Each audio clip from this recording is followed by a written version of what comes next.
966. This is the 966, episode 35. Richard Mumtaz. 35. Another great day at the 966. And another great week with the 966. On today's episode, we'll have a terrific conversation with Afshin Molavi from Johns Hopkins SAIS. We will, of course, get to that after our One Big Things this week, and then we'll finish up, as always, with our Yallah segment to get you up to speed at the end of the week. Of course, as many of you know now, all these segments are going out on YouTube individually. If you like to just watch one thing or the other, you can do that there, or you can listen to the whole hog as a podcast or on YouTube as well. Thank you for being here with us. Subscribe if you haven't already. Richard, let's get going. What's your one big thing this week? Well, before we get to it, thank you, Lucian, because this takes just a tremendous amount of work, not only to capture it, to edit it, and then to break it out into different segments, which is what we wanted to do all along, and we're working our way towards it. And I say we, you're the man behind the curtain on this technical side, but you're doing an outstanding job. Thank you, Lucian. Well, thank you. You just got to like what you do, and then you never work a day in your life. That's true. Well, my one big thing, 4 foreign policy pluses. I'm doing political stuff. I got to do more social page, style page stuff. Anyway. This is important. In the category of positive signs regarding regional policy disputes, this past week was an encouraging one for Saudi Arabia, with movement on 4 fronts, starting alphabetically with Iran. So Kuwait and Saudi Arabia invited Iran to work together to demarcate the Dura offshore gas field, which lies adjacent to Iran's maritime zone.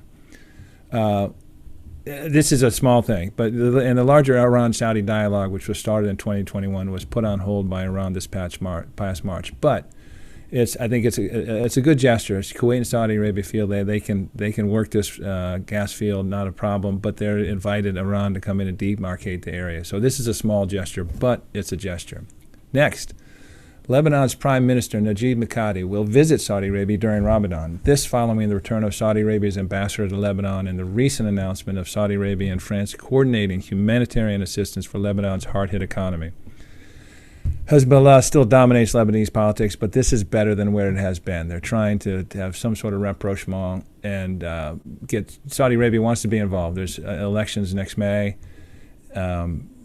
But anyway, the communication is better than not, and it's nice to see the Prime Minister coming to Saudi Arabia. Speaking of important people coming to Saudi Arabia during Ramadan, Turkey's Recep Erdogan is expected to visit during Ramadan as well. Continuing to de-escalate this conflict is critical.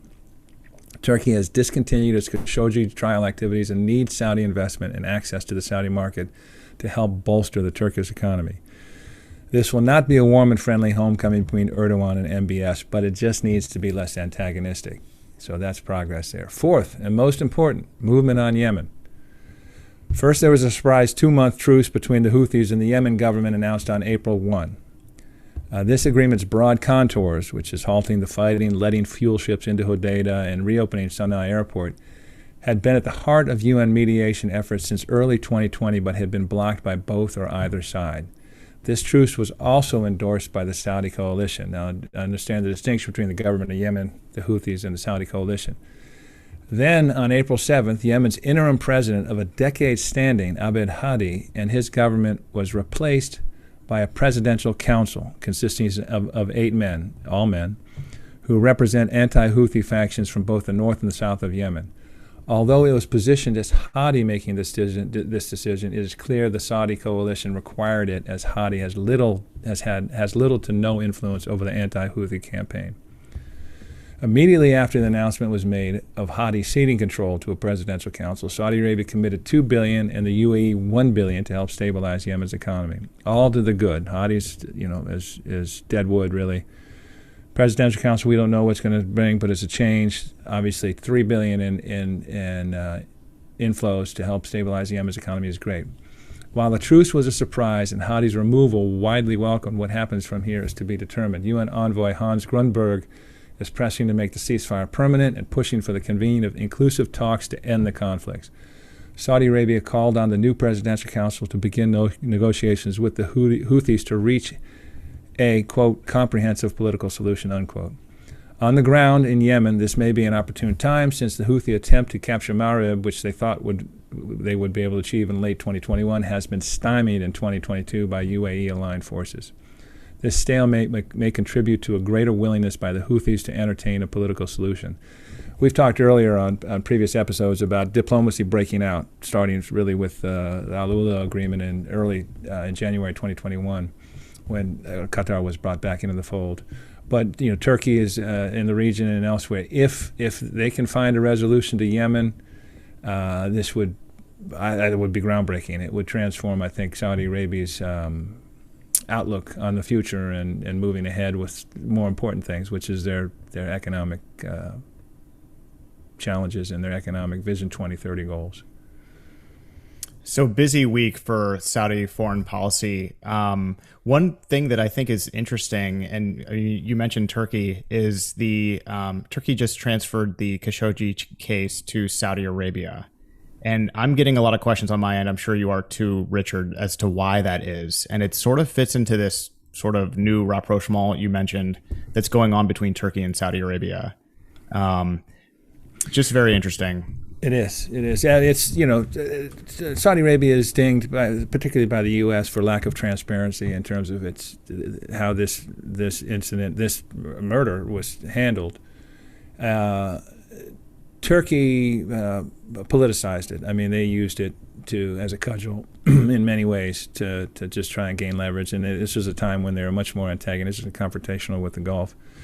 And I think they've decided it's no longer to their advantage, so they're going to let it drop. Because obviously a trial of Saudis executed in Turkey was not going to be going anywhere. Mm-hmm. It was just a policy thing that Erdogan thought was useful in his particular tiff with Saudi Arabia and MBS. And he definitely milked it for all it was worth during the time. And I think it's also... Yeah, please. Sorry. Yeah. So a lot of people, there's plenty of people in the U.S. that feel that the people who perpetrated the murder of Khashoggi have not been brought to justice. But this wasn't going to happen in Turkey anyway, and it was time to let that go and move forward, at least in terms of the Saudi-Turkish relationship. Yeah, and the Dura gas field story is very interesting as well.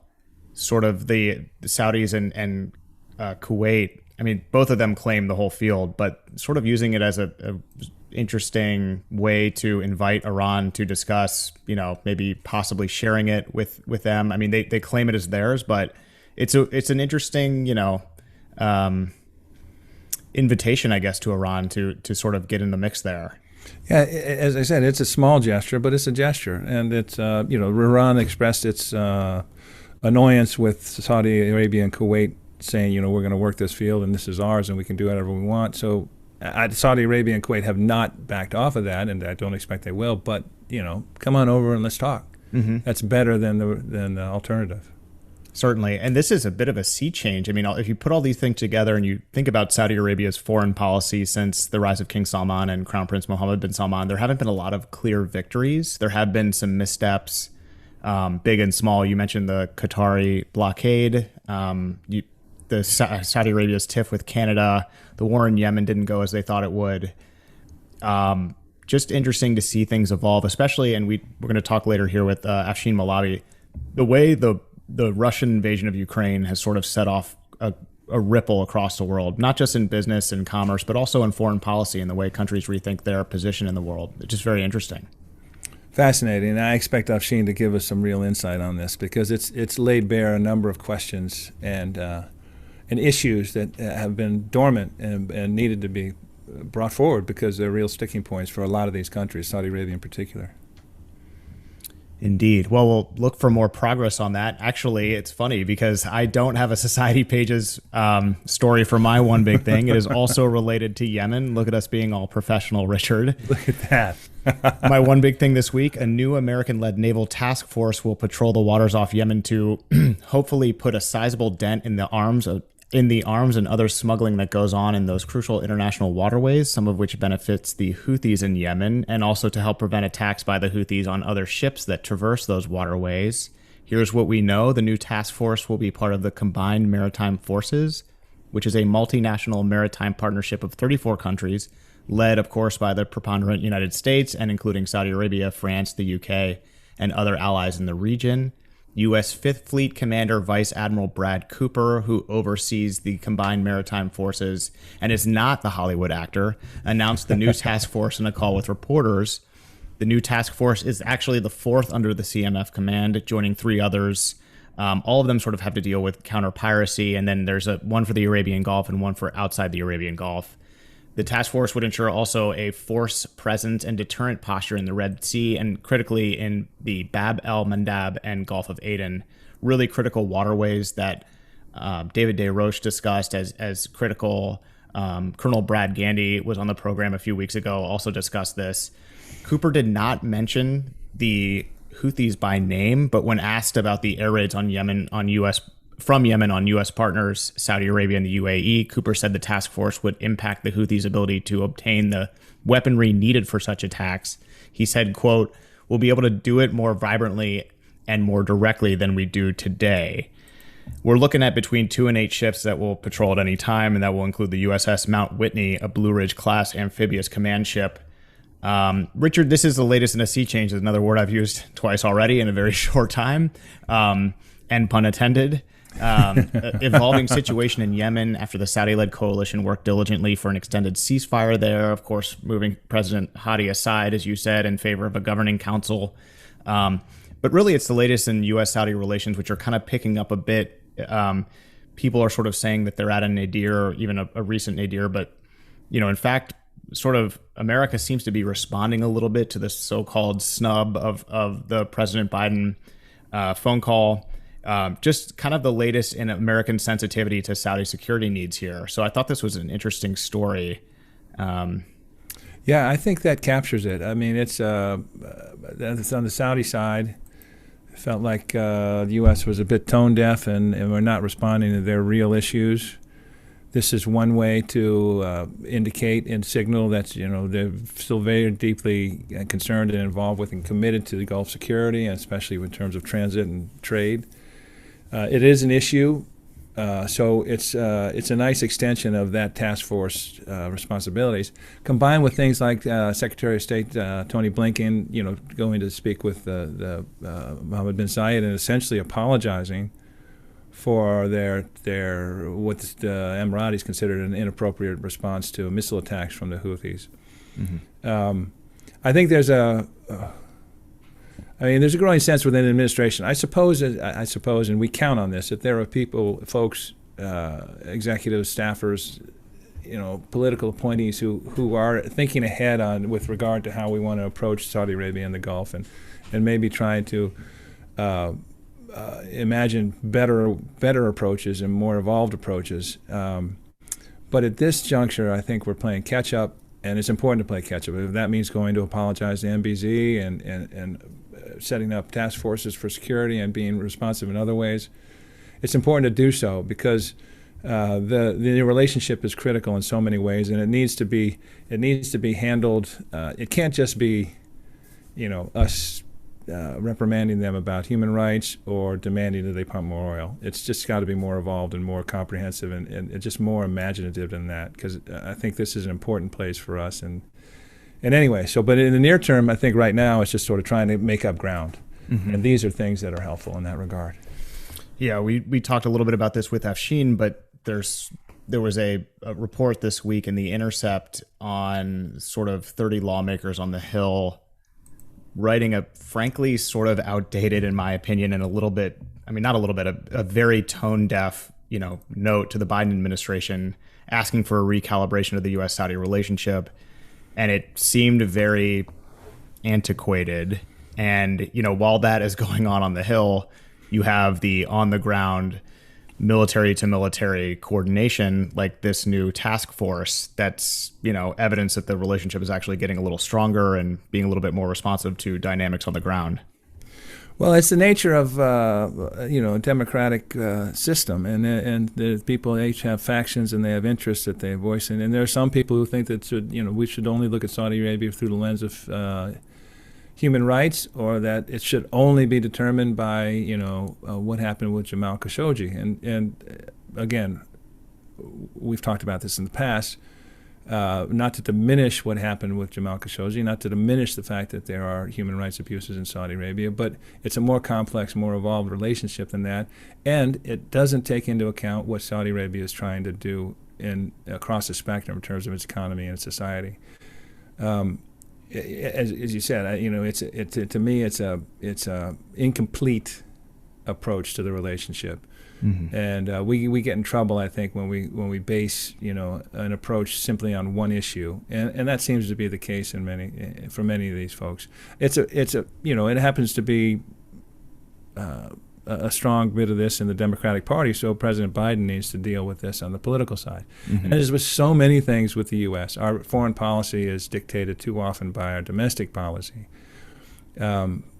To the detriment, I think, to our global interests in many cases, not just Saudi Arabia. But this is the way it is, and it's the way it always has been and probably always will be. Yeah, well said. What do you think? Let's get to our interview and conversation with Afshin Molavi. He's fantastic, and I think our listeners are going to absolutely love this. I'm so excited. He's a great integrator, brings real insight and provides context to big issues. This is going to be awesome. Joining us now on the 966, the great Afshin Molavi from Washington. Afshin's a senior fellow at the Foreign Policy Institute at the Johns Hopkins University School of Advanced International Studies, SAIS. Coincidentally, my handsome colleague's alma mater. Thank you so much for joining us today, Afshin. Just for those of you who are confused, if you're watching the video, he's referring to me. Thank you. It's great to be with you, Lucien. Afshin, we were talking beforehand. You're a longtime friend, and I was telling you how excited I was to have you on because I felt for a very long time you're a tremendous integrator and a simplifier of big ideas. And it's not that you simplify them, but you make them accessible and help us understand them. And we're in the midst of some big idea moments currently. But before we get there, can we talk a little bit about your work in the emerging market space? Because I say this because you publish daily, an Emerging Markets Daily, to be redundant, which is just excellent. We aggregate news and we put it out for our newsletter, and this is a regular source of really fine reporting and analysis. So anyway, let me get your sense on what you're doing in that space. Sure. Thank you so much, Richard. And it's great to see you. Yes. And I concur. He is a handsome colleague, Lucien. So let me just say that when it comes to the Emerging World newsletter, it's something that I've been thinking about for 15, 20. No, in fact, I would take it back almost 30 years. I'm dating myself here, from my very first job out of college, working for the Arab news in Saudi Arabia. And let me give you this, and I think that's when we first met. So we're talking about the early mid 1990s. And back then, when I was working for the Arab news as a just out of college reporter, I covered business. And what I found so striking about that is, if it was Tuesday, it was a South Korea trade delegation. If it was Thursday, it was a group from East Africa. If it was the following week, I'd be covering a group of Indian bankers or Pakistani traders, and in a way, without really quite processing it at the time, I was witnessing the rise of the new Silk Road, right, in Jeddah and in Riyadh, where I was, right. Then I began traveling more. I was based in Dubai, working for the Reuters news agency. I came back. I did my graduate work at Johns Hopkins SAIS as well. I did some work in Iran for the Washington Post, and everywhere I went, I was seeing this kind of global trade. I was seeing the meeting of East Asia and West Asia in so many different and interesting ways. And so I kind of, noted that. And then over the years, I ended up working at the World Bank. I worked for Oxford Analytica, which was a geopolitical risk advisory firm. And I still kept watching all of this. And then when I returned to Johns Hopkins SAIS as a fellow at the Foreign Policy Institute here, I thought, well, let's launch something in this space of kind of what I've been watching. I've been watching the rise of the new Silk Road, the interconnections of West Asia and East Asia, interconnections of Africa and Asia.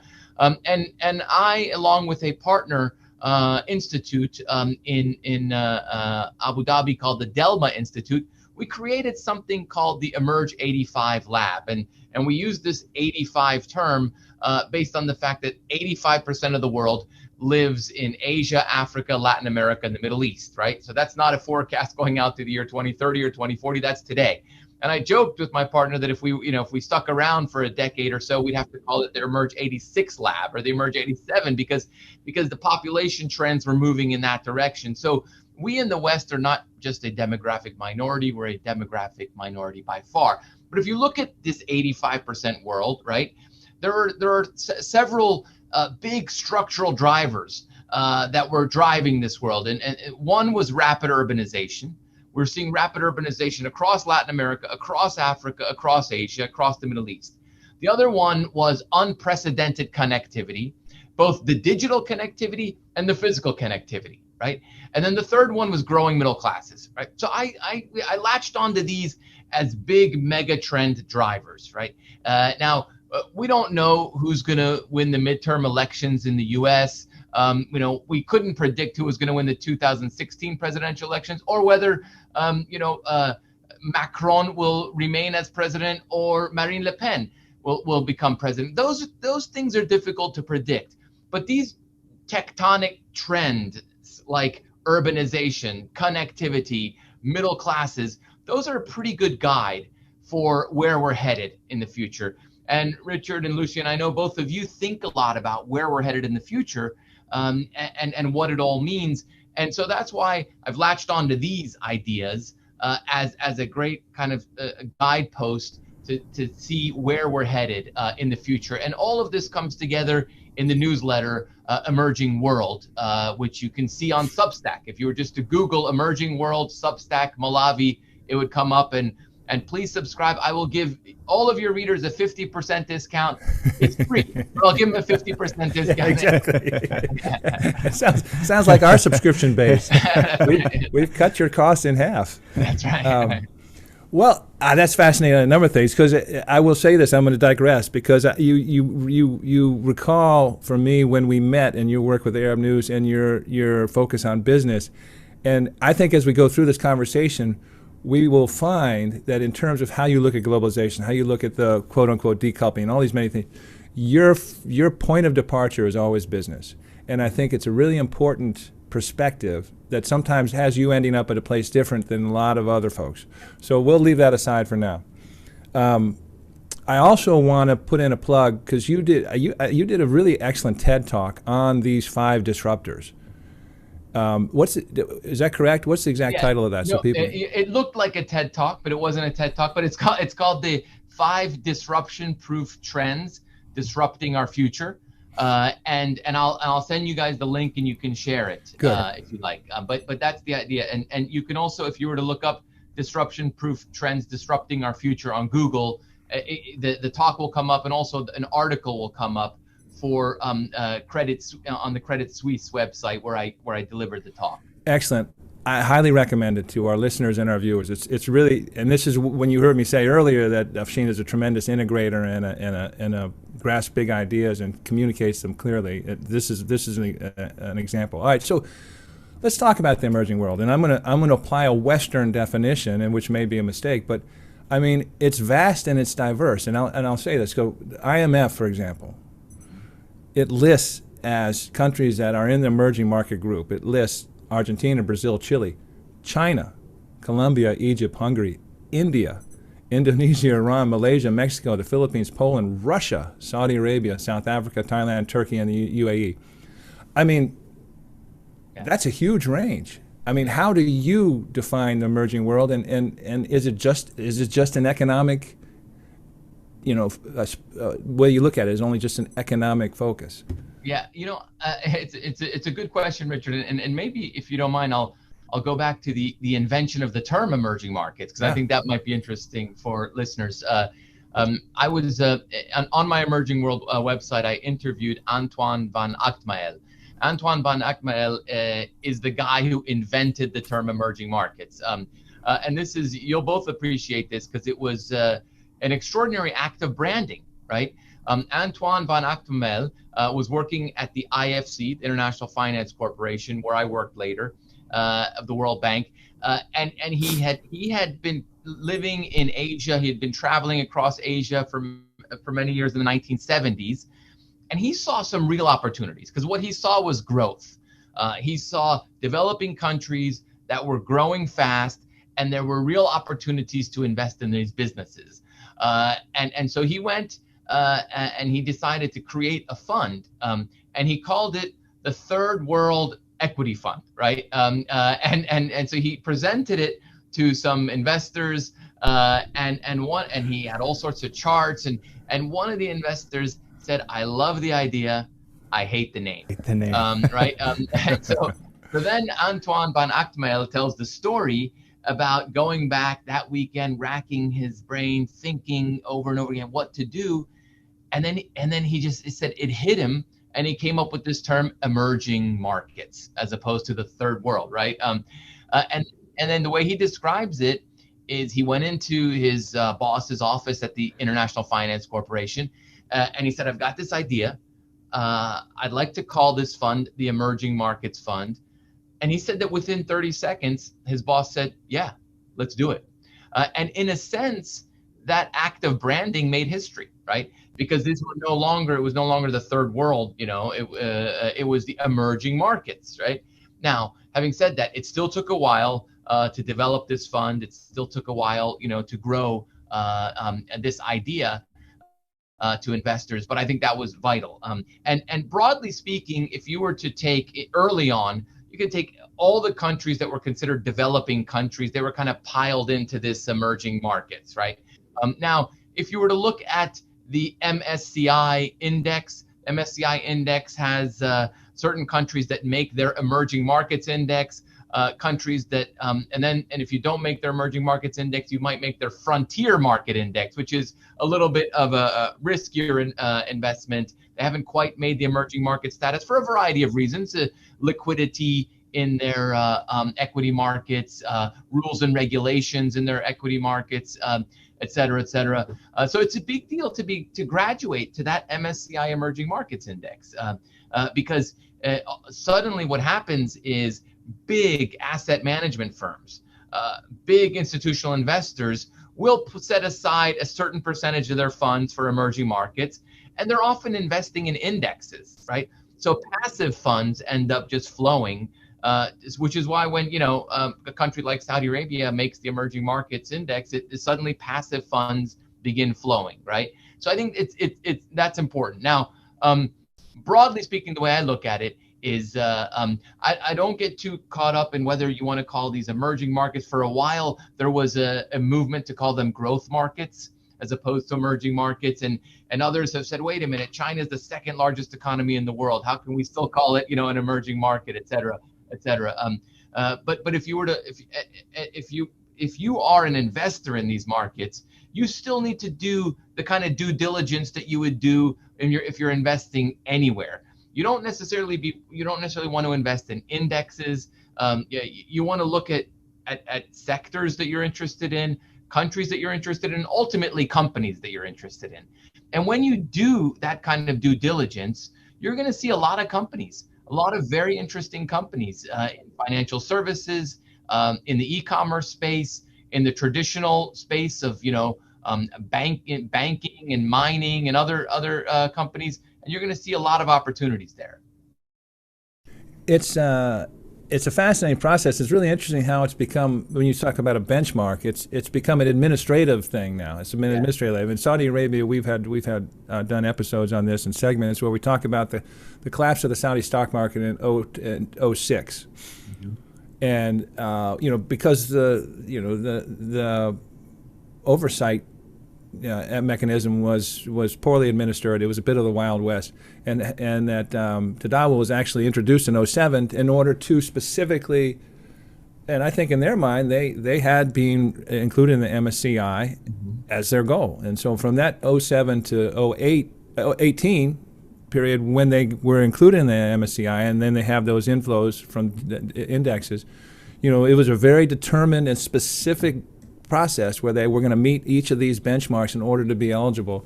It's an important thing for countries to be involved in there. So let's talk about, and we're going to get to the other thing. Let's talk about Saudi Arabia as an emerging market. So let's say it was officially an emerging market as of 2018. Right. Yeah. It's a significantly different situation now. I mean, that's the equity markets, the stock market has only grown, only become more fluid, only become more accessible. Yeah. In my opinion, it's been a terrific success story for Saudi Arabia in sort of graduating into the emerging market world. But let's do something here. We're gonna spin on a dime here because something big happened in the world recently, and I'm gonna read you a quote, and this doesn't necessarily have to be where we're going, but it's a framework. Let's and by the way, if you wanna push this aside and go where you want to go, I'm good with that. So on February 24th, Germany's Chancellor Olaf Scholz said Russia's invasion of Ukraine had brought Germany to a historical turning point, a Zeitenwende. There you go, Lucian.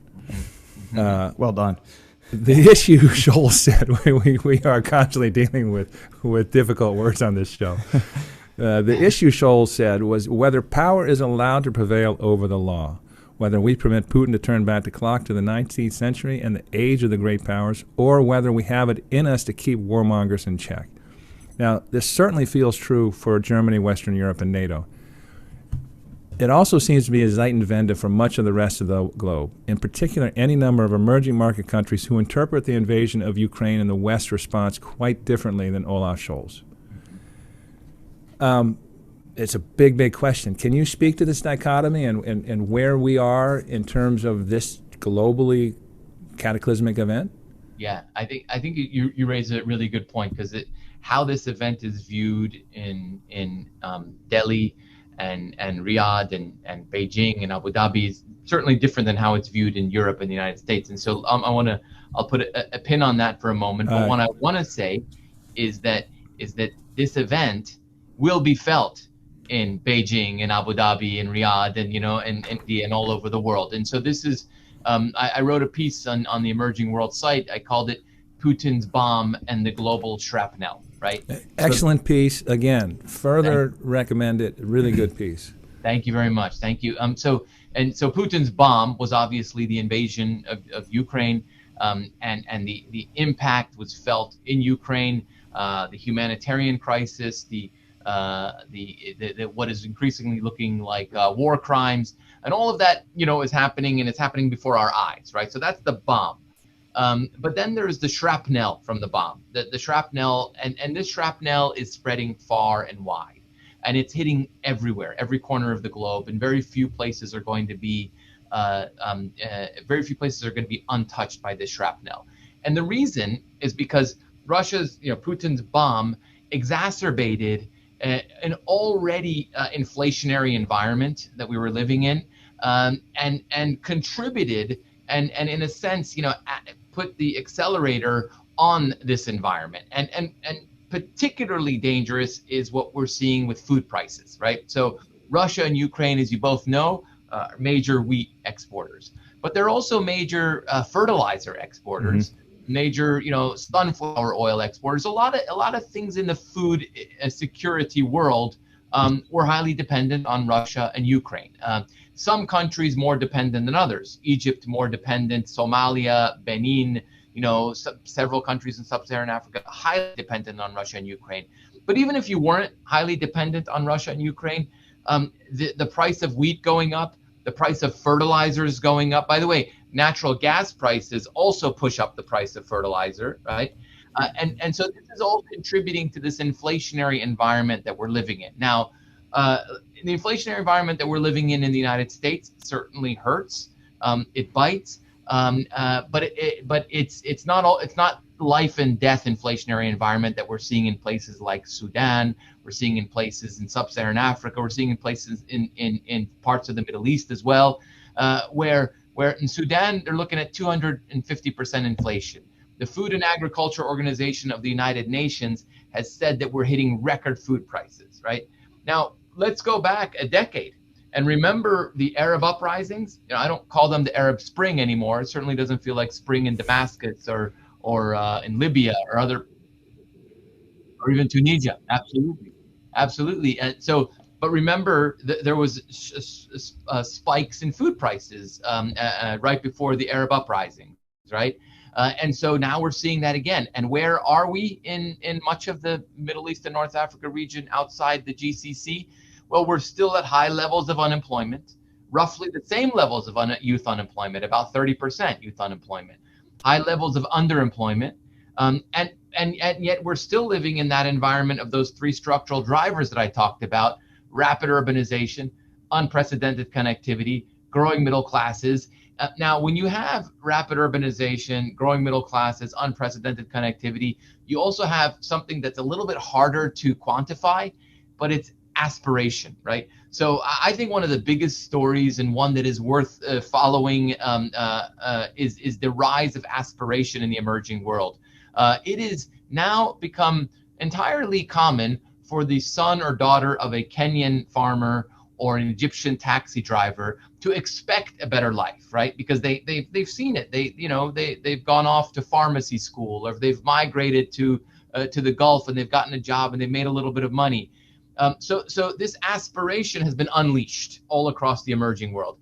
Now, what happens when those aspirations are unmet, particularly in an environment where you see how the other half lives, in an environment where, inequality is not new in our world. It's just what is new in our world is seeing how the other half lives through social media and through other, means.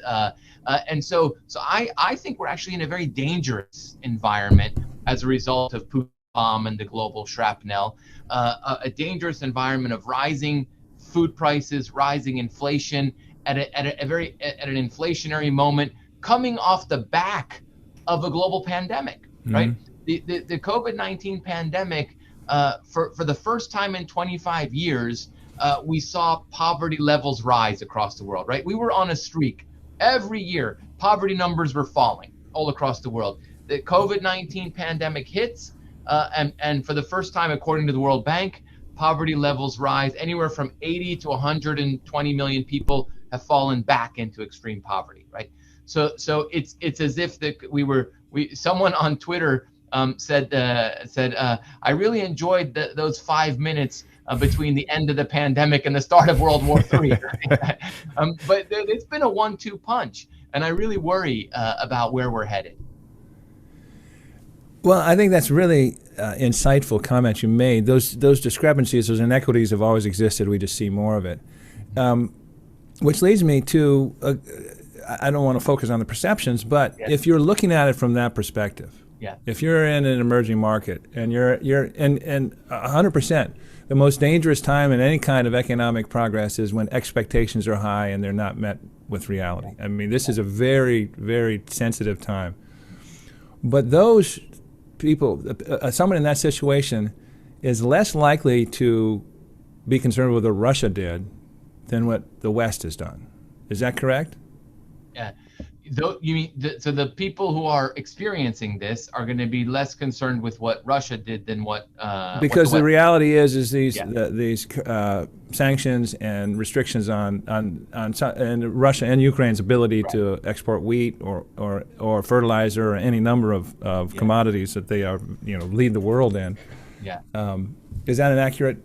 I think so. I mean, I think I think it's accurate. I think at the end of the day, what people are going to be concerned with and what they are often concerned with is these pocketbook issues of, the gas price and food price and, the price of sunflower oil. And by the way, what we're also seeing is increased pricing in all of the metals, the metals that are going to drive our renewable energy future, right? Yes. Are also increasing in prices. So it's playing itself out in so many different ways. And I think this is just you and I were talking, Richard, before we began recording, and you made a good point about how the Russia-Ukraine invasion kind of exposed a lot of our fragilities, and it did, but it exposed how interconnected we are, how globalized we really are, right? And you just take your morning coffee, right?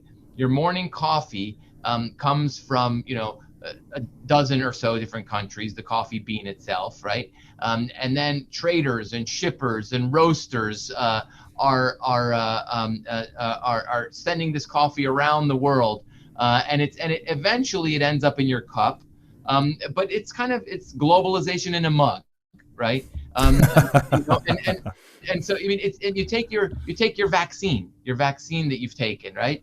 When I looked at the vaccine, I wrote a piece called "Globalization in a Needle," because it was sourced from dozens of countries, right?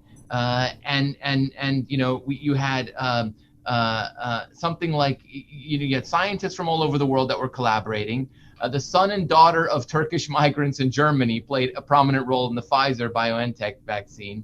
And all of that came together. And by the way, the plastic that is used to hold the vaccine and put it into your arms would not be available without petroleum and fossil fuels. So that's another whole story of globalization. So in a sense, it's globalization in the needle. So what Russia's invasion of Ukraine has exposed to us is how interconnected we are. How it's kind of like when you if you break through a wall and then you see all these wires that you didn't know existed, right? Yeah. And there's all this wiring behind the curtain.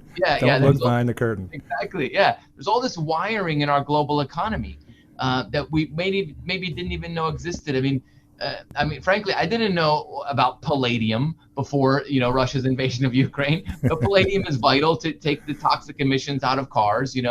Other metals. You see how important they are to the global economy, and so Russia and Ukraine together are about 2 to 3% of the global economy. So not all that significant in terms of GDP, but significant in terms of some of the commodities that they send to the world, but also significant in the sense that this bomb blew up some of these already fragile supply chains, and that's why I think that the pain is going to be felt more so in the developing world and in the emerging world than in the advanced economies, which have cushioned their populations with fiscal stimulus, and they've cushioned their populations, and now we're on the verge of a round of Federal Reserve hikes that could potentially contain inflation, but obviously the balance is you hike to contain the inflation, but not to tip the economy over into a recession.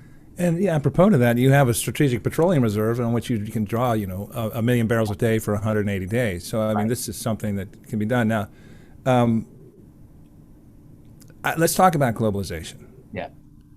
And I'll throw in another quote from an interesting article by David Brooks in the New York Times. You may have seen it. Globalization is over. He notes, he refers to the Economist reports that between 2008 and 2019, world trade relative to global GDP fell by about 5 percentage points. There has been a slew of new tariffs and other barriers to trade. Immigration flows have slowed. Global flows of long-term investment fell by half. You see, and then he ends, you see the direction he's headed, and all manner of anti-globalization movements have arisen. Those are the Brexiteers, xenophobic nationalists, Trumpian populists, the anti-globalist left. You actually take a different view of where globalization is headed, and it's the health of its health. Right. Yeah, I do, and I'm glad you brought it up, because I think that we are. Let me put it to you this way: Mark Twain, the great American novelist, he one day he opened the newspaper, and he read his own obituary, and he wrote to the editor of that newspaper, and he said, "The news of my demise has been greatly exaggerated." Right, and I think it's similar for globalization. The news of globalization's demise has been greatly exaggerated, and let me give you some reasons why I think that. We're still living in a world of roughly $23 trillion of world trade, right? And if you add services trade, we're looking at about $28 trillion of world trade. Now, if it grows 2% versus 4%, it's still 23 trillion plus 2%, or 23 trillion plus 4%, right? Richard, you're tall, right? I mean, you're a tall guy, So what are you, 6'6" or 6'5"? Exactly, 6'6". Okay, 6'6". So if you were to grow, let's just say you're still growing. If you were to grow, unfortunately, I'm going backwards. But yes, let's say that, Afshin. Okay. Along with that, I'm good, handsome. So we're going with this. All right. Let's say you lose half an inch, right? You're still 6'5.5", right? So you're still tall, right? So globalization, even if the trade numbers are, by the way, we're talking about growth. We're not talking about shrinking trade. We're saying that David Brooks said it's growing less fast, right? But so you still have $23 trillion worth of trade. But if we define globalization as the increasing cross-border interconnection of goods, capital, people, services, and ideas, right? If you take each one of those, goods trade is still robust, right? We're still, as I said, at $23 trillion of world trade. Services trade, about $5 trillion of services trade, right? Again, if it slows 2%, we're still talking about a lot of services trade. And how do you even capture, Slovakian programmers working with Japanese companies producing the latest video games? How do you even, put that into this matrix, right? People, before COVID in the BC world, we had about 1.1 billion passenger flights on international flights, right, before COVID. According to, forecasts, we're likely to get back there by 2024 or so, right? Back to the 1.1 billion, and then it'll keep growing. And nothing is linear. You can never say anything is going to keep growing entirely, but if we get back there, that's a lot of international flights. Capital flows.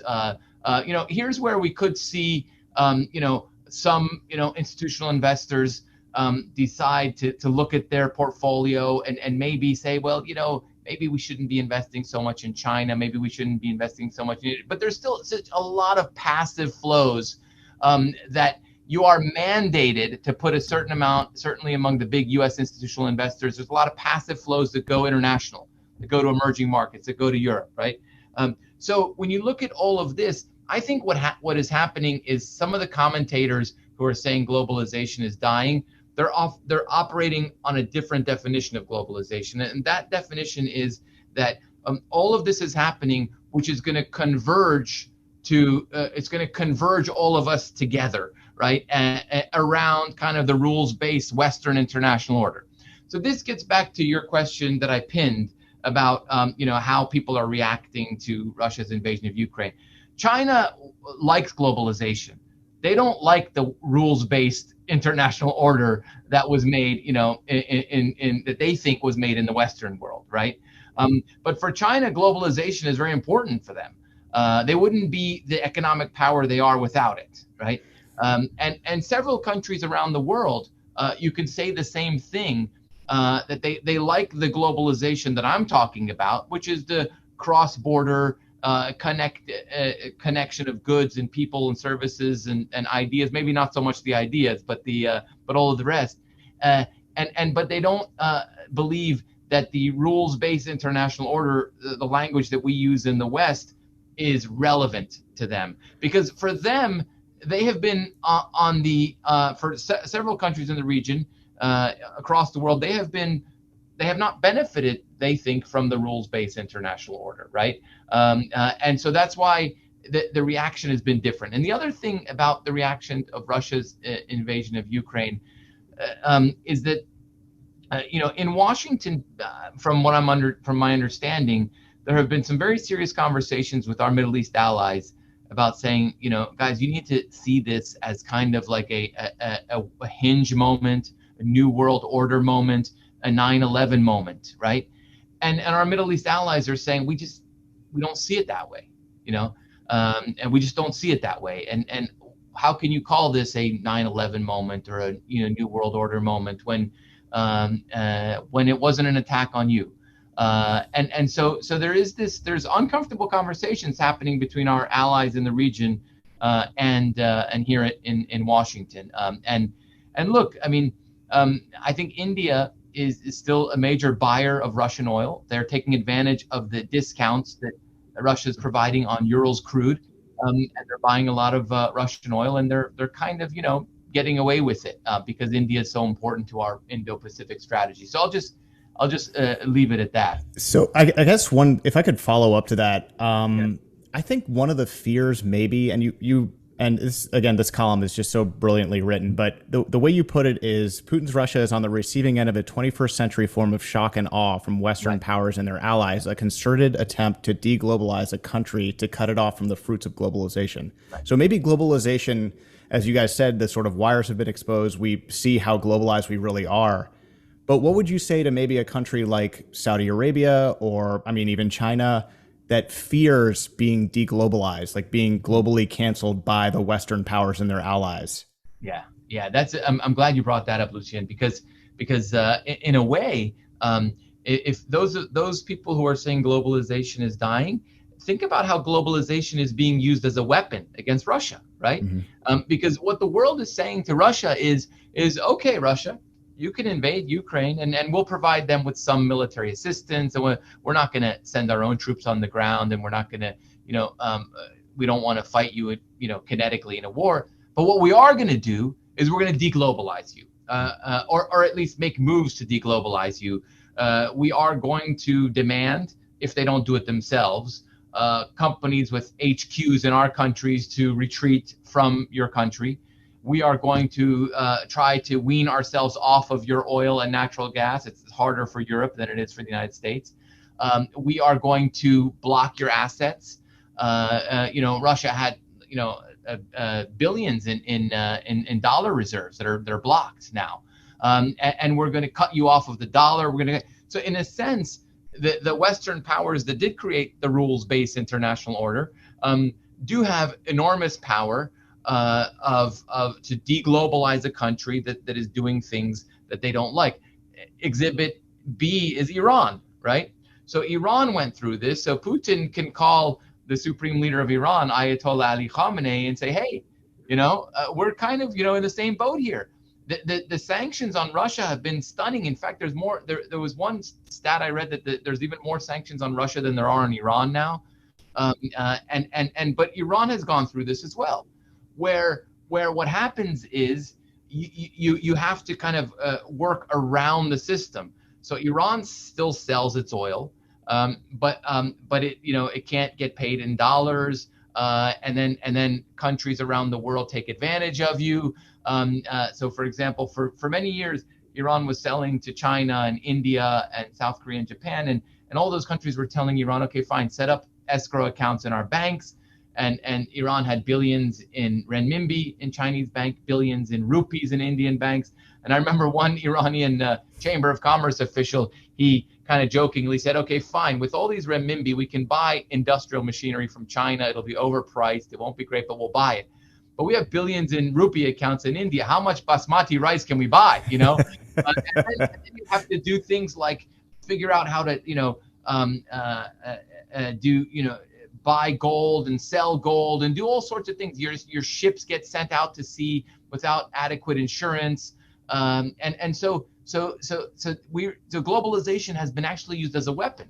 So if you are President Xi Jinping and you're looking at this and you're saying to yourself, wait a minute, okay, if I move on Taiwan, is this what's going to happen to me?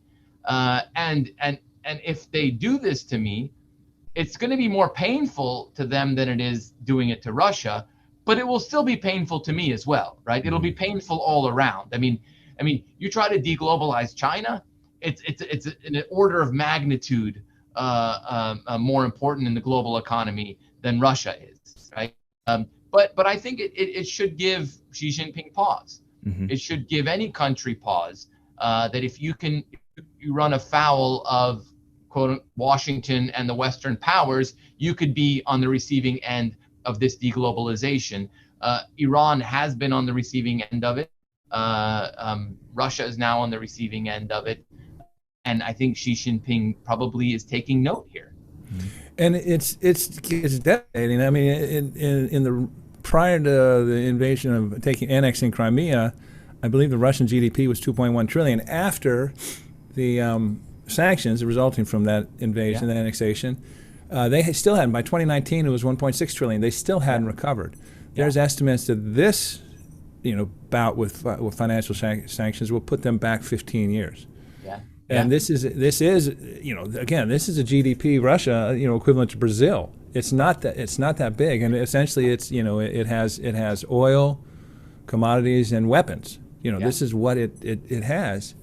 But let's talk about, if we can, let's bring it back down to the Gulf and Saudi Arabia and UAE, but and what they're seeing here, because this concern about what's happened and this reluctance to ascribe the same importance, to this cataclysm as the West and the U.S. has, overlays other grievances. And it also comes at a time where I think, let's talk about Saudi Arabia alone. It is as confident as I can ever recall it being. The introduction of Vision 2030 in 2016 was as a result of 2 years of plunging revenues, a decision essentially that this revenue model won't work, and if we want to take care of our population going forward, it's come through some hard times. Pandemic, Khashoggi, Yemen, on the business side, introduction of VAT, some very hard structural, changes that have been, put in order to advance the economy. They're coming out on the other side, having handled the pandemic well, in a global commodity supercycle. Really, I think they feel very confident. And I think they're looking at the U.S. just as the UAE and saying, look, you need to reassess your whole approach to us. And is this correct? I think so. I think you framed it really well, and you can overlay that with this sense that Washington is retreating from the region, right? I mean, you hear this a lot when you talk to officials in the GCC states, and perceived, whether it's real or not, perception that Washington is either actively retreating from the region or interested down the road in retreating from the region, or less interested in the region, et cetera, right? And you can even just go back to 2019 and the attack on the Abqaiq refinery in Saudi Arabia, and the response from Washington, which, by the way, was in the Trump administration's time. It wasn't in the Biden administration. It was and Trump's exact quote was, well, that was an attack on Saudi Arabia, not an attack on us, right? And I think that there is this sense that there is this retreat from the region. There is a sense that, before Russia's invasion of Ukraine, just about every country in the world was moving in this direction of decarbonization, right? Or at least this attempt at decarbonization. I've written about how petroleum is still going to be relevant to us for the next 20, 30, 40 years, and we are still living in a world where 83% of the world's energy comes from fossil fuels and 60% of the world's electricity comes from fossil fuels. So we can have an aspirational goal of decarbonization, net zero emissions, but we're still living in this world. And I think what Saudi Arabia and maybe the UAE are saying is that when you live in the real physical world of that they're living in, the world in which Houthi missiles are coming in and landing on their territory, and they're saying, wait a minute, we're not getting support from the United States. Not only that, the Biden administration has made it very clear that they were not interested in engaging with the Crown Prince of Saudi Arabia, and so from their perspective, it is, well, wait a minute. We've been an ally for many years. We've had differences. We will continue to have differences, but ultimately, we are, partners. I mean, maybe we don't use the technical term ally, but we've been partners, for many years on many levels, and we don't feel that we have that same atmosphere from you now. And then oil prices rise. And the perception is, okay, you need us now, and then you come to us now, and so I think that there is I think we really do need to seriously think about this relationship with the United States and Saudi Arabia, and understand it for what it is, and not try to overlay it with what it isn't, and it's a relationship that has been a strategic partnership on many levels. There's a lot of intelligence sharing that goes on many levels. There's a lot of things that but it's not a relationship of necessarily of shared values. And it's not, and that's not something that we should try to impose on this relationship, right? And it's not a relationship that is ever going to be as close as, say, the U.S.-UK relationship, and for example, and it's not something that we should necessarily try to aim for in this relationship. But I think this is where we are in this relationship, and I think you framed it really well. Two thoughts, and that shared values is important. And in the Freedom House, they do a Freedom in the World every annual one. And in 2022, the heading is the global expansion of authoritarian rule. And essentially, it says, as of today, some 38% of global population live in not free countries, the highest proportion since 1997, apologies. Only about 20% now live in free countries. So my point being is exactly what you say. There's a significant percentage of the population who has decided, does not feel a liberal democracy is their best choice. And we can characterize it however we want, but you refer to 2011 and the Arab uprising, and for me, always the message out of that was not the type of regime in place, it's the quality of governance. Absolutely, yeah. And you see in places like Saudi Arabia or UAE, which are authoritarian states, they have plenty of aspects to it that are unsavory to the U.S. in the West, but they're governing well. I mean, inarguably, they're governing well, and they are trying to meet the mandate that they've set out with regard to their population and their people. So it's very, I think your point is excellent, having to set aside the values, that we share. That's not necessarily, shouldn't be the guiding principle. And the second part of that is, when you talk, I know you pay a lot of attention to environmental issues, and there's a bit of Schadenfreude right now in Saudi Arabia and the UAE. When they essentially were pushed back and resisted at the COP26 in Glasgow, when they're saying, look, you can talk about emissions, that's fine, we understand that, but look, we also need to talk about decarbonization. And we have plans in terms of circular carbon economies. We have methods that we think are positive and should be able to contribute, and they didn't feel that they were well received. Now, just a short time later, they're being asked to pump more oil. And I think it's interesting. I'd be interested in your thoughts on this, because the COP27 is going to be in Egypt. COP28 is in the Emirates, Abu Dhabi. So they're going to be local, and there's going to be an opportunity to progress this conversation. Because I don't think, and I think you see it the same way. There's no discussion about climate change. There's no discussion about needing to respond significantly and with determination to this issue anymore. The discussion is, what's the pace of transition and how are we going to do it? Is this something you agree with? Yeah, I think so. And that's what the key word, Richard, is transition in the energy transition, right? And so I think we all generally agree that we should be moving in the direction of more and more renewable energies. But we also have to live in the real world today, where your most wind turbines, for example, wouldn't really survive without subsidies or support, right? From the European Union, for example. Solar energy has come down in cost significantly, right? And my view is, leave it to the private sector to innovate, because the private sector is going to innovate on renewable energy, and I'm okay with government support for that too as well. Sure.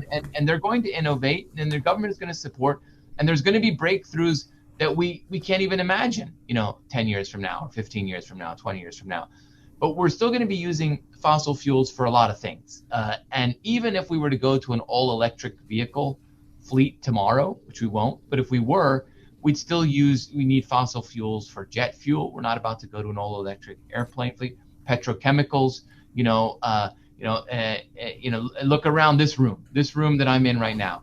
It's full of petrochemicals, right? I don't think that's real hardwood, behind me. The blinds are full of petrochemicals. Everything in here is full of petrochemicals, right? And so the product on Lucian's hair. That's it. There you go. Yeah, that's right. Although this morning, it's just pure crude oil, sour crude. So we're still living in a world where petrochemicals are going to be, vital. And going back to the developing world and the emerging world, one of the arguments that they make is, hey guys, you in the Western world, you had your advances, you grew your middle classes, you grew your economies. Now you have these opportunities to grow your renewable energy base, but we don't have those same opportunities.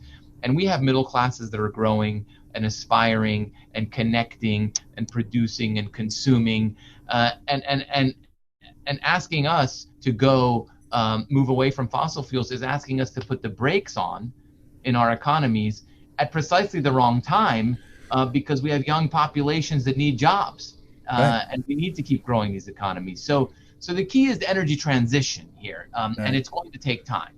And by the way, I think that's going to be one of the big issues in COP27 in Egypt and again later, because the emerging world was one of the greatest disappointments coming out of COP26 was the unwillingness of the advanced economies to put in more money to offset the cost of lowering emissions and that sort of thing. Yeah.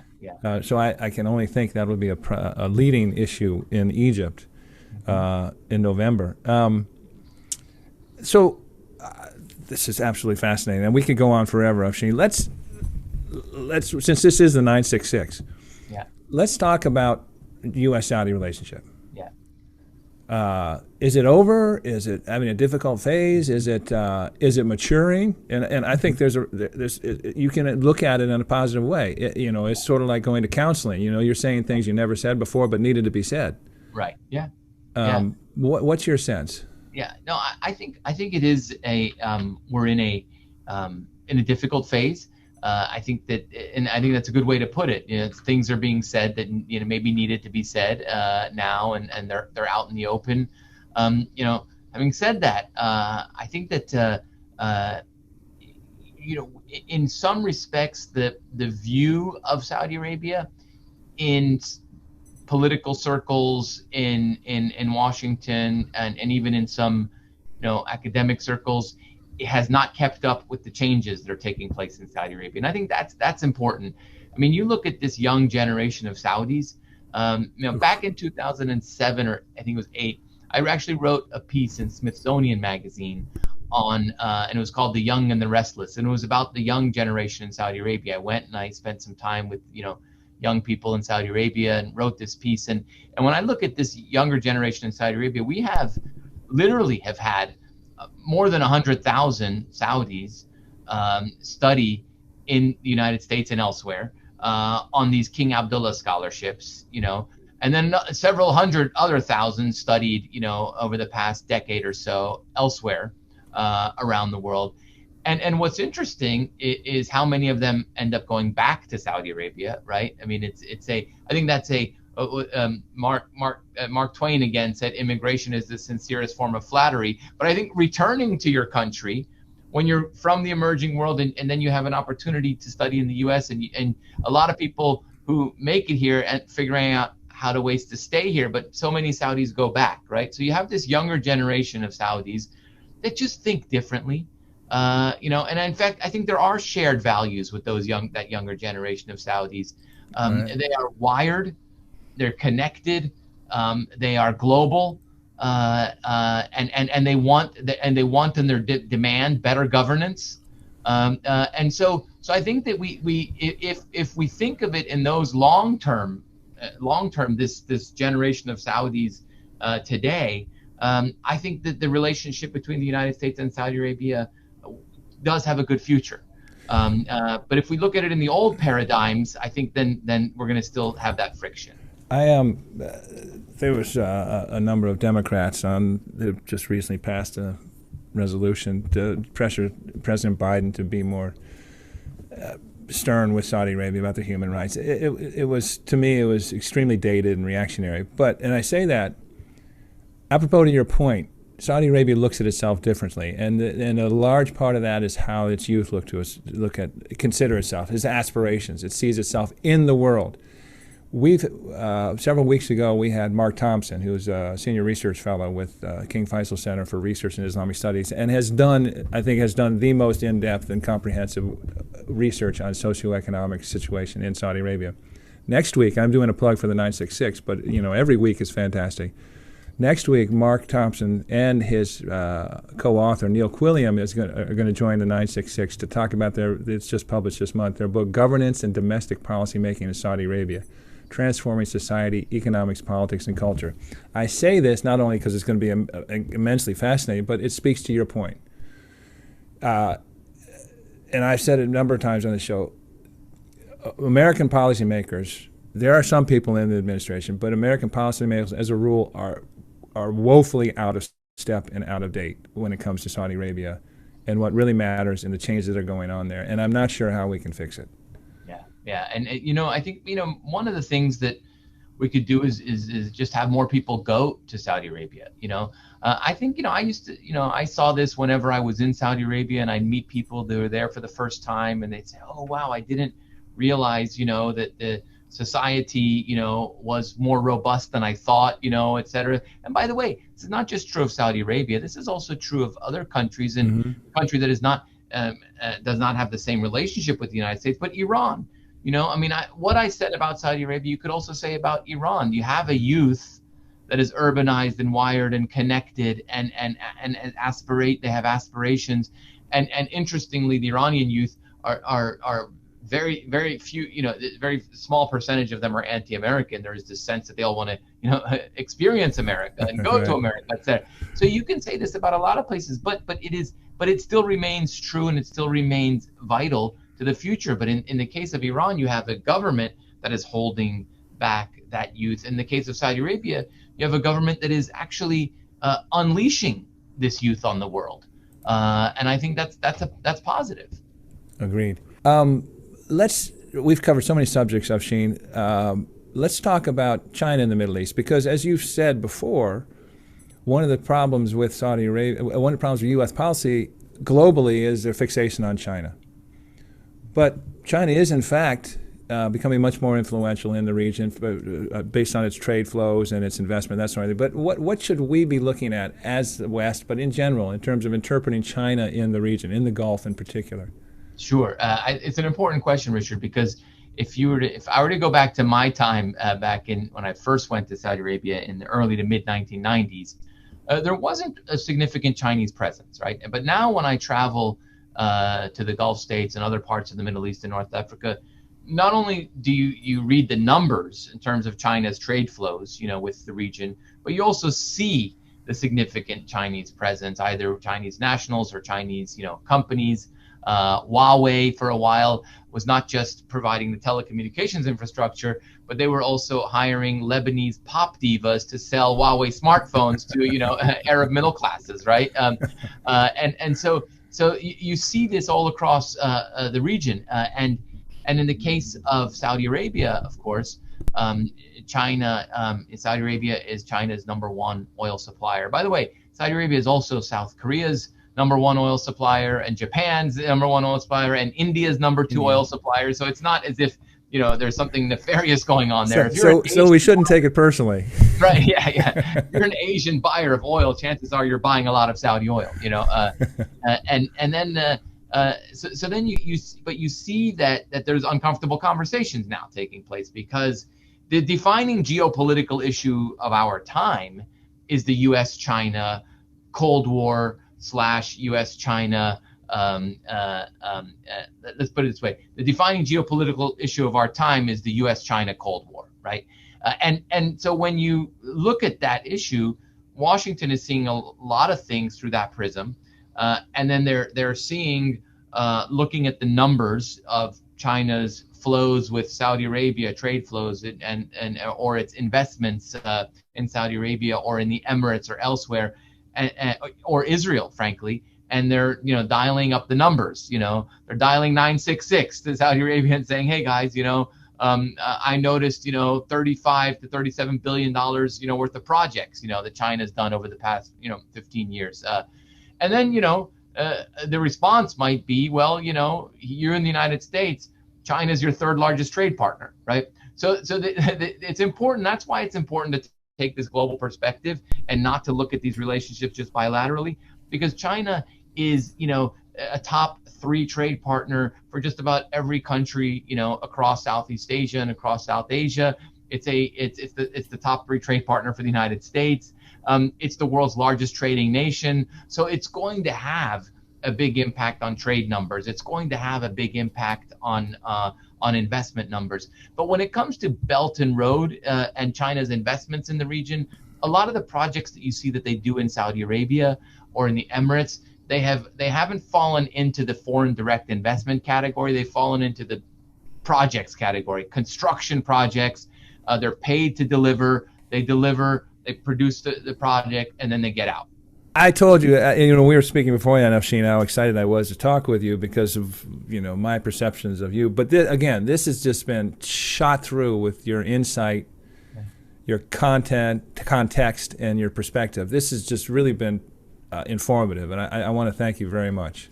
Thank you, Richard, and thank you, Lucian. It's great to be on the 966 show. I mean, you guys are doing a great job with this show, and I look forward to watching and listening. Well, promise you'll come back. I will. Thank you very much. Thank you. eworld.substack.com. Definitely check it out. Do yourself the biggest favor you'll do this week. It's awesome. Afshin, thank you so much again. Thank you. Thank you again. Thank you. Take care. That was our conversation with Afshin Molavi from Johns Hopkins SAIS. Just a brilliant guy. Great conversation. Richard, thank you as always for opening up your Rolodex for us and all the listeners and followers of the 966. That was great. Apart from the extraordinary insight that he provided, and what a great conversation. It was great to catch up with Afshin. He's a good friend and a high quality individual.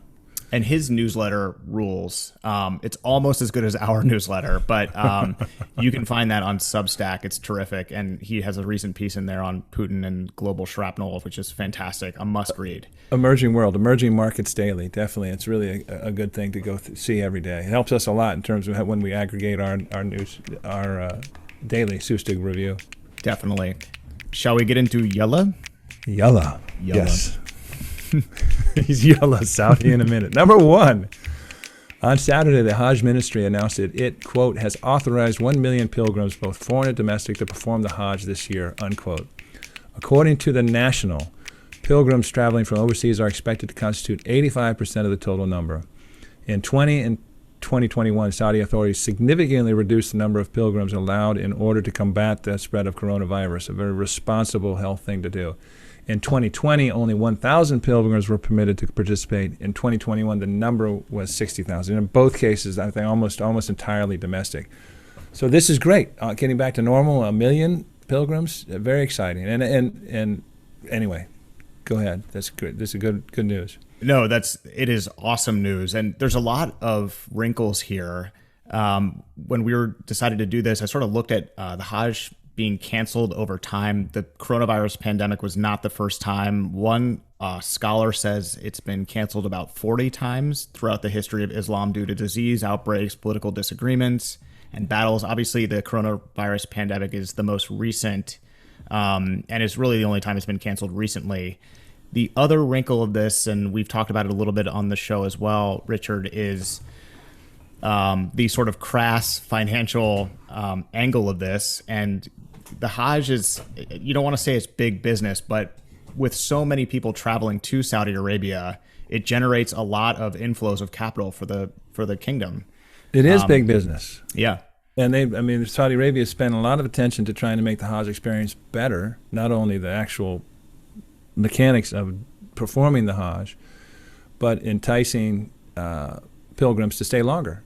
Mm-hmm. And they put safety first. I mean, we've talked about that as well. It's, that was not an easy decision to walk away from what is estimated to be $6 to $8 billion a year in revenue from the Hajj that Saudi Arabia gets. So it's a good point, and I hearken back to what I always say about Saudi Arabia's management of its natural resources, oil in particular, and that they've invested billions and billions of dollars to be able to continue to produce at high levels. This was not just a health decision. It was a health decision that overrode, if you want to be honest, every economic bone in someone's body and says, look, we're giving up so much money by doing this. But it was the right thing to do. And as they've handled with the pandemic, as they've shown in other areas of it, they've done the right thing repeatedly. 70% of visitors for the Hajj each year come from overseas. It's really a fantastic Wikipedia page and internet deep dive because it's the largest annual human migration in the world. It's astounding that they can handle, 1 million people coming over a very short span of time. I mean, for just out of the gate, the airports need to be able to handle it. The local transportation, housing, food, water, everything it is impressive. And it should be remembered. And Hajj has gotten up to 2.5 million. The Hajj itself. This is a short span of time, but there's also the Umrah, which are pilgrimages that you can make year round to Saudi Arabia. So Saudi Arabia is actually dealing, I think, with something like 5 to 7 million pilgrims every year, not just the Hajj, but pilgrims coming year round. And they take the custodians of the two holy places. It's extraordinarily important to Saudi Arabia's self-image and what they think is that they are responsible for. So they take it very seriously. It's so important, in fact, that they have their own ministry, as you mentioned in your blurb. I mean, there's a minister of Hajj and Umrah for Saudi Arabia, and it's also interesting to see how Mecca and Medina have changed, even just over the last few years. I mean, they've turned into, massive metropolises, but have still kind of honored like the Grand Mosque. It's still very holy, and but if you look at photos of it now, I mean, it's I guess the Mecca clock tower is the third tallest building in the world. I mean, it's just insane. So just in the interest of journalistic, ethics, there's plenty of people who have criticized Saudi Arabia for overbuilding it. Mm-hmm. And anytime you have this kind of urban transformation and this kind of construction, people are going to be upset. Things are lost. Things are not, socially or culturally sensitive. So there's criticism about this. Mm-hmm. It is really grown up and it's really blown up, and they have grand plans for it. But there's critics for sure. We are all about journalistic integrity on the 966. Yallah number 2. Citigroup is back, Richard, in Saudi Arabia, per the Wall Street Journal. The third largest U.S. bank has again found favor in the kingdom as one of the foreign lenders helping the kingdom modernize its economy. Quote, they paid their dues, end quote, said a senior Saudi official. They were in the penalty box long enough, and now they're back in the game. I remember when they pulled out. And they pulled out in 2004, and the reason being was that this is in the post 9/11 world. Their ability to fully respond to accounting demands for who's investing what, where it's going, that sort of. They felt like they couldn't through their subsidiary. They had 20% in Saudi American Bank in Saudi Arabia, and in fact, Citi was the only U.S. bank with a retail banking subsidiary in the kingdom. So they had made the commitment. They were there, and they pulled out. And like I said, this was in 2004, and you knew at the time this was really going to be resented, and it wasn't going to be something that was forgotten, and it was not forgotten. Because as with anybody, if you leave us when we're down, that's when we know. And Citibank, could justify it in any number of ways, but it doesn't change the fact that Saudis felt abandoned and left down in a time of particular crisis. So it's great that they're back. As you said in your your blurb, it took close to 20 years to do it. Prince Al-Walid bin Talal owns a significant amount of Citigroup as well. So there is a longer standing Saudi connection there. Very interesting. I mean, that banks are looking at Saudi Arabia and the 7 to 9% GDP growth rate this year and salivating at the possibilities there. And so this is just, it's good news for Citigroup, but very interesting. Yeah, and they're making money. Citi, during the financial crisis in 2016, they loaned a significant amount to Saudi. I guess one of the parts of this article that we reference on this is from 2017 to 2021, J.P. Morgan made the most investment banking revenue in the kingdom at $143 million, closely followed by HSBC and then Citi at $134 million. So they're making money. They don't have a retail banking license yet, full banking license yet, but they'll get back in. But boy, it took a while, and as you say, it's a market that if you're a bank of that size, you really need to be in.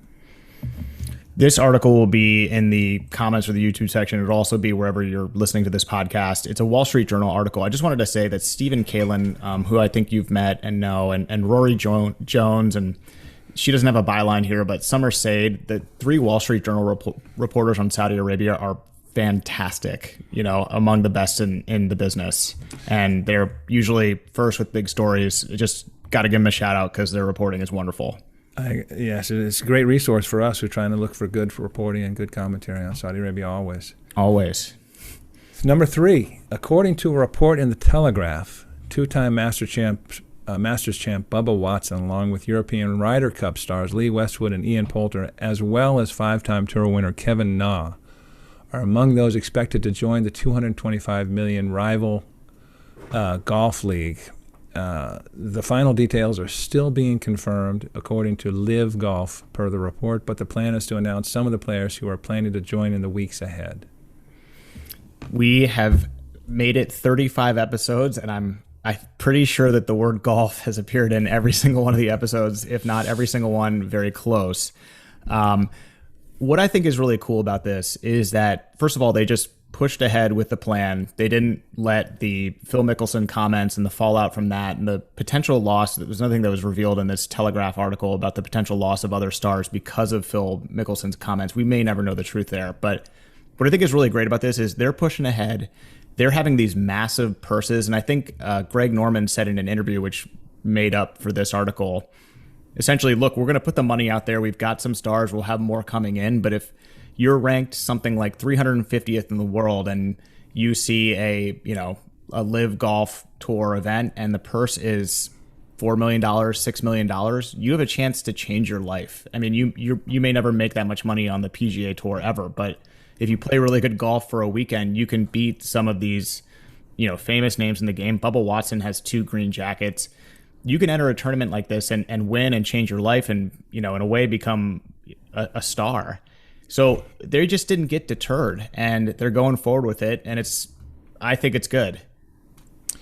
We have talked about this a lot, and I agree. It needs to get started. Stop the talking, and all the talking really did it a disservice. Agreed. Get it started. See if it floats. I think it has some good ideas. I think apart from the money and the large scale in terms of purses and the reduced fields, I think some of the competition things, shotgun starts, teams, 54-hole tournament. I think these are all things that might make it watchable, but it doesn't matter. We have to get it out there and see if it is watchable. And if it does succeed, then you start having a different conversation in 3-4 years.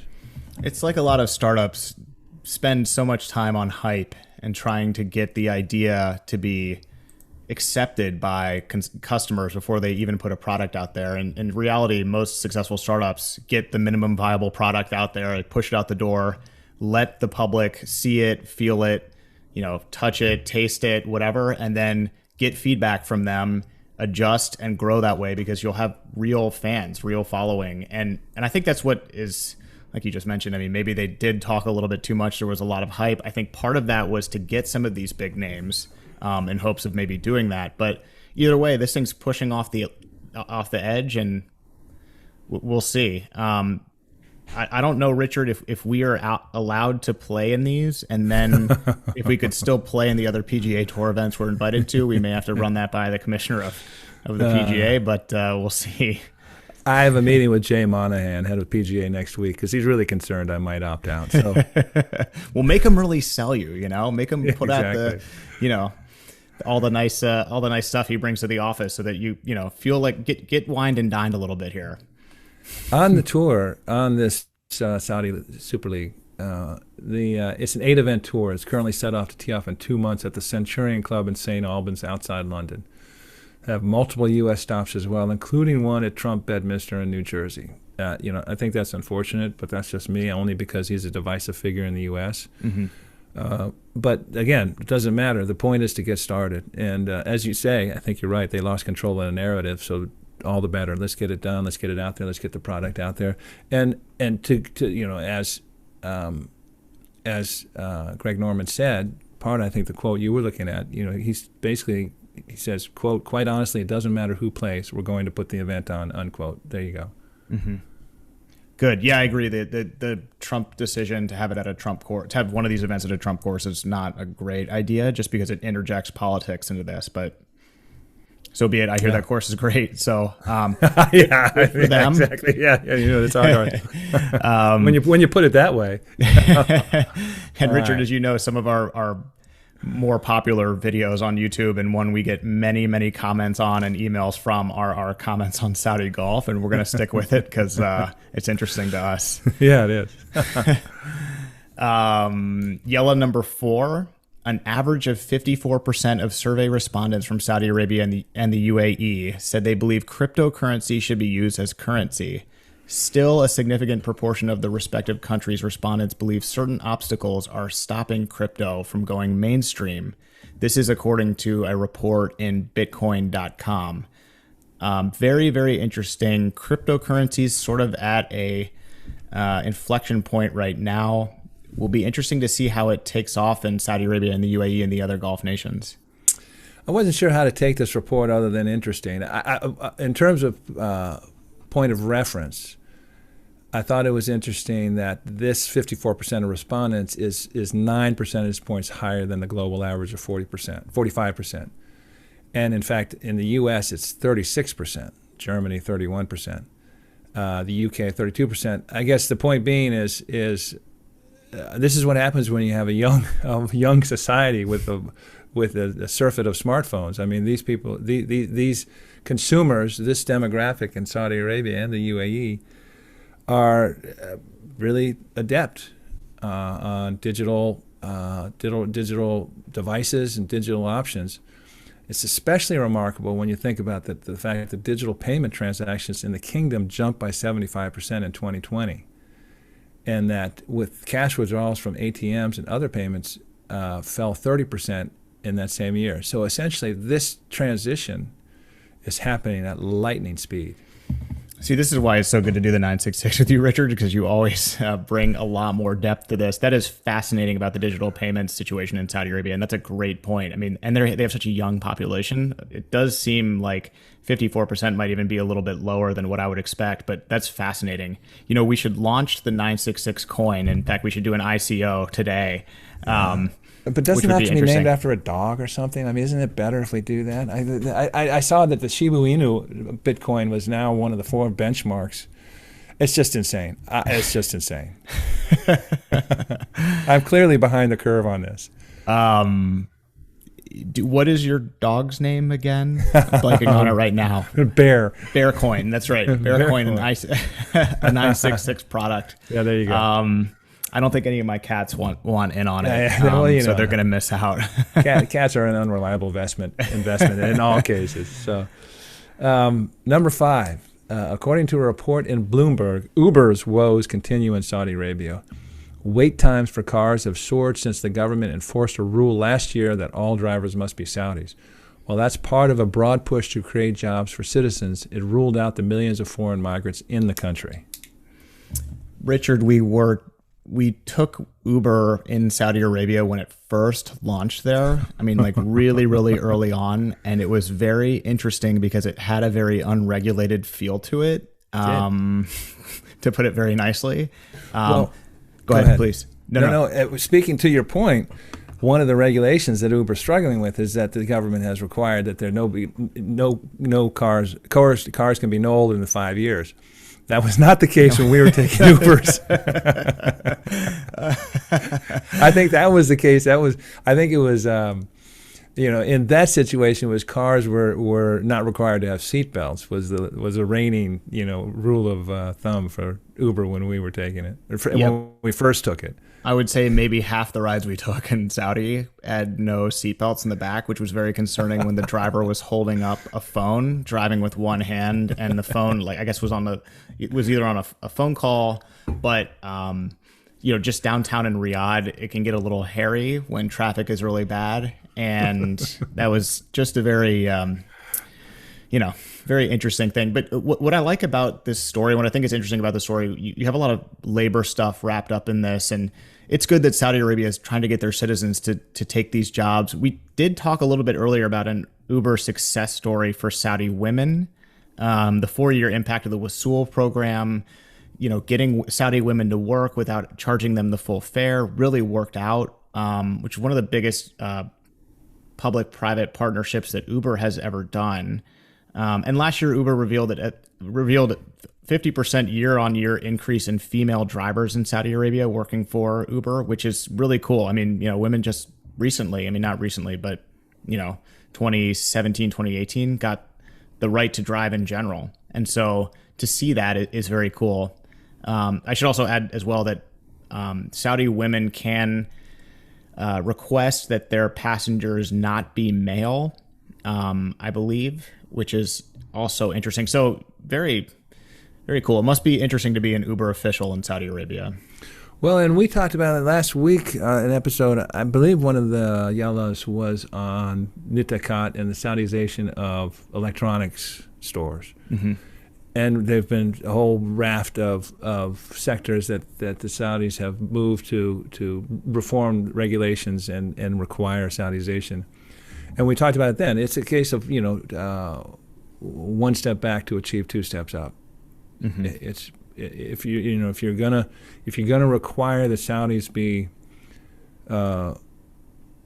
employed in certain sectors and certain jobs, you're going to have to understand that you're going to be hiring employees that are a little more expensive and less experienced. It's interesting that they are not doing a solution that involves some sort of surge situation where if you're not a citizen, you can work for Uber, but only in the event that there's an increase in demand. That is an interesting point. But again, for them, they're sticking to a principle. We have to create jobs for our native population. Mm-hmm. This is priority number one. And so when you look around the economies, and it's this is a good news because we have Saudis driving. You didn't have this before. I mean, and plenty of Saudis who are looking to drive Ubers. Clearly, there's a driver shortage, and it's also been an access to employment for women. So it's good and bad. It's never an unalloyed good. Mm-hmm. But clearly, the end result they're hoping for will serve their diversification and job creation plans.